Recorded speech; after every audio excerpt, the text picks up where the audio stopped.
नमस्कार, मैं हूं अमित सिंह और आप देख रहे हैं फर्स्ट बिहार झारखंड।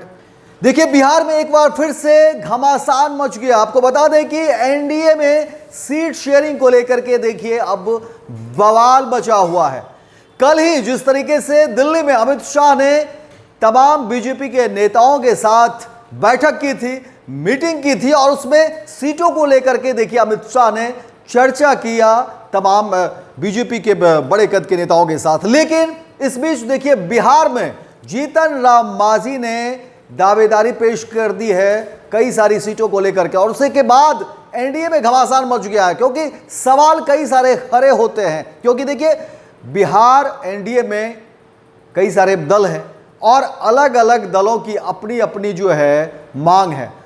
इसी को लेकर के कहा जा रहा है कि देखिए बीजेपी की अब मुश्किलें बढ़ा दी है और विशेष तौर पर जीतन राम मांझी ने जितने सीट मांग लिए हैं उसके बाद ही खलबली मची हुई है। क्योंकि कहा जा रहा है कि आखिर चुनाव से पहले जीतन राम मांझी का इस तरीके से इतने सीटों पर अपनी मांग रखना क्या दर्शाता है? क्या जीतन राम मांझी कुछ नया खेल करने वाले हैं बिहार की राजनीति में?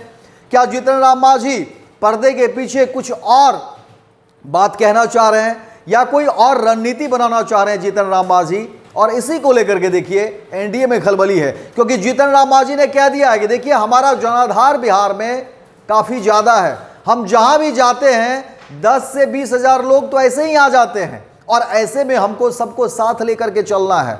तो कैसे होगा? गया में जब प्रधानमंत्री नरेंद्र मोदी की रैली हुई थी, जीतन राम मांझी ने कहा कि देखिए वहां तो आधा से ज़्यादा हमारे ही लोग थे। हिंदुस्तानी आवाम मोर्चा का ही ज़्यादा से ज़्यादा नेता और कार्यकर्ता वहां पहुंच गया था। तो ऐसे में हमारी अनदेखी करना ठीक नहीं है।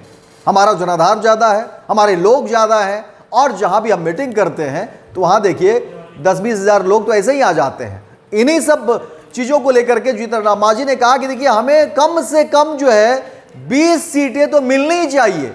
और इसी को लेकर के अब बिहार एनडीए में घमासान है। सवाल है कि सिर्फ जीतन राम मांझी तो है नहीं, आखिर चिराग पासवान की भी पार्टी है, उपेंद्र कुशवाहा भी है, जदयू भी है और बीजेपी का अपना जनाधार है। कैसे सीटों को मैनेज कर पाएंगे, कैसे सबको साथ लेकर के चल पाएंगे? और यहीं पर कहा जा रहा है कि क्या एनडीए में टूट हो जाएगी? ऐसे कई तरह के सवाल जो है वो बिहार की सियासत में एक बार फिर से जो है निकलने शुरू हो गए और चर्चा शुरू हो गई। जीतन राम मांझी ने यहाँ तक भी कहा कि देखिए हमारी जो पार्टी है उसको लेकर के भी तो हमें सोचना है।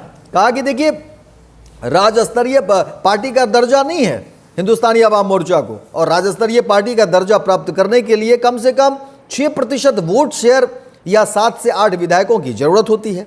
ऐसे में एनडीए को अगर हमारी पार्टी के प्रति सम्मान और सहानुभूति है तो कम से कम 20 सीटें हमको चुनाव लड़ने के लिए दी जाए।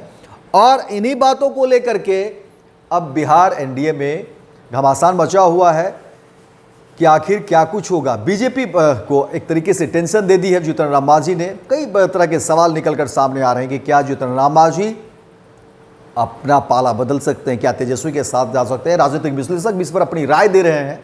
लेकिन चाहे मामला जो भी हो, जीतन राम मांझी देखिए अमित शाह की उस बैठक के बाद जिस तरह से अपने बयान दिए, और लगातार जीतन राम मांझी का कोई ये बयान जो है पहली बार नहीं आया है इस तरह से। वो हमेशा कुछ न कुछ इस तरह के बयान देते हैं जिससे कहा जा रहा है कि प्रेशर पॉलिटिक्स जो है वो अमित शाह को जो है एक तरीके से पर्दे के पीछे से जीतन राम मांझी देना चाहते हैं। अब देखना दिलचस्प होगा कि इस पर अमित शाह या बीजेपी की तरफ से क्या कुछ बयान सामने आता है, क्या कुछ प्रतिक्रिया जो है सामने आता है। लेकिन जीतन राम मांझी ने बिहार की राजनीति को गरमा दिया है और वो भी तब जब सामने विधानसभा के चुनाव होने हैं। तो आप तमाम खबर पर जो हमारी नज़र बनी रहेगी, हम पल पल की रिपोर्ट जो है वो आप तक पहुंचाते रहेंगे। फिलहाल देखते रहिए first Bihar Jharkhand. Panorama group, जो सोचता है वो करता है। ये लो मुंह मीठा करो, आज मैंने अपना जॉब छोड़ दिया। अब हम पूर्णिया वापस जाएंगे। जॉब छोड़ दिया है? मतलब ये घर कैसे चलेगा? हम करेंगे क्या? और माँ बाबूजी क्या बोलेंगे? इसलिए मैं एक और मिठाई का डब्बा लाया। अपने बिजनेस के लिए लोन अप्रूव हो गया।